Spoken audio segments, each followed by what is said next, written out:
Hello guys, welcome to Goofy Kicks. இந்த விட நம்ம ஜூஜிக்கான அருக்குனின் சாப்டர் 8 தான் பார்க்க போகிறோம். 2 நாளில் போகிறேன்னு சொன்னேன், ஆனால் 2 வருஷம் ஆக போகுது.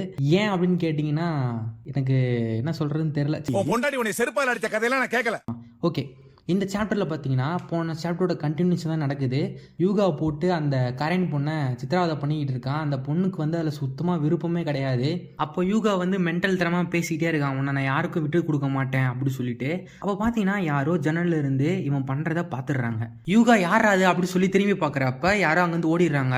அது வேற யாரும் கிடையாது, ஆசுமா தான். ஆசுமா எதுக்கு இந்த இடத்துல வந்திருக்கா அப்படின்னா, அவள் ஃப்ரெண்டு வந்து யூகா மேலே பைத்தியமாக இருப்பா பார்த்தீங்களா, அவள் வந்து இந்த மாதிரி எனக்கு ஒர்க் இருக்கு, நீ யூகாவை ஃபாலோ பண்ணு அப்படின்னு சொல்லியிருப்பா. ஸோ அதனால தான் வந்து ஆக்சுவலி அவங்க வந்திருப்பா. ஆசுமா பயத்தில் ஓடி வந்துக்கிட்டே நிறைய விஷயத்த யோசிப்பா.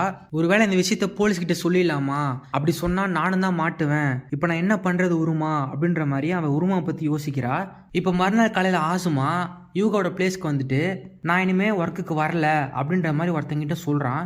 அதுக்கு அவன் என்ன சொல்கிறான், நீ இன்னும் ஒர்க் பண்ணவே ஆரம்பிக்கலையே, அதுக்குள்ளே ஏன் அப்படின்னு கேட்கும் பொழுது என்னை மன்னிச்சிருங்க அப்படின்னு ஆசுமா யோசிச்சுக்கிட்டு, எனக்கு மிக்கியை நினச்சா ரொம்ப கவலையாக இருக்குது, இந்த மாதிரி பிளேஸ்க்கு வரதை முதல்ல நான் ஸ்டாப் பண்ணணும், அது மட்டும் இல்லாமல் இந்த அளவுக்கு பயமுறுத்தக்கூடிய ஒரு பர்சன் இந்த பிளேஸில் இருக்கிறத நினச்சா என்னால் நம்பவே முடியல அப்படின்னு அவன் யோசிச்சுட்டு இருக்கா.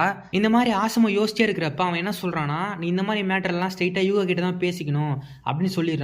எனக்கு புரிஞ்சிருச்சு அப்படின்னு ஆசுமா சொல்றப்ப கரெக்டா யூகா இருக்கான் பாத்தீங்களா, அவன் வந்து ஆசுமா பின்னாடி வந்து நீ என்ன கூப்பிட்டியா அப்படின்னு சொல்லி பேசுறான். இப்படி அவன் சொன்ன உடனே ஆசுமா செம்மையா பயந்துடுறா. நானும் ஆசுமாவும் கொஞ்சம் தனியா பேசணும் அப்படின்னு சொல்லிட்டு இவங்க 2 பேருமே தனியா போறாங்க. என்ன விஷயம் யூகா அப்படின்னு ஆசுமா கேட்கறா. இதை கொஞ்சம் பாரு அப்படின்னு சொல்லிட்டு யூகா அவன் போன்ல ஒரு போட்டோவை காமிக்கிறான். அதுல வந்து யார் இருக்காங்கன்னா கரேன் இருக்கா. கரேனை பார்த்த உடனே ஆசுமாவோட ஃபேஸ் ரியாக்ஷனே மாறிடுது.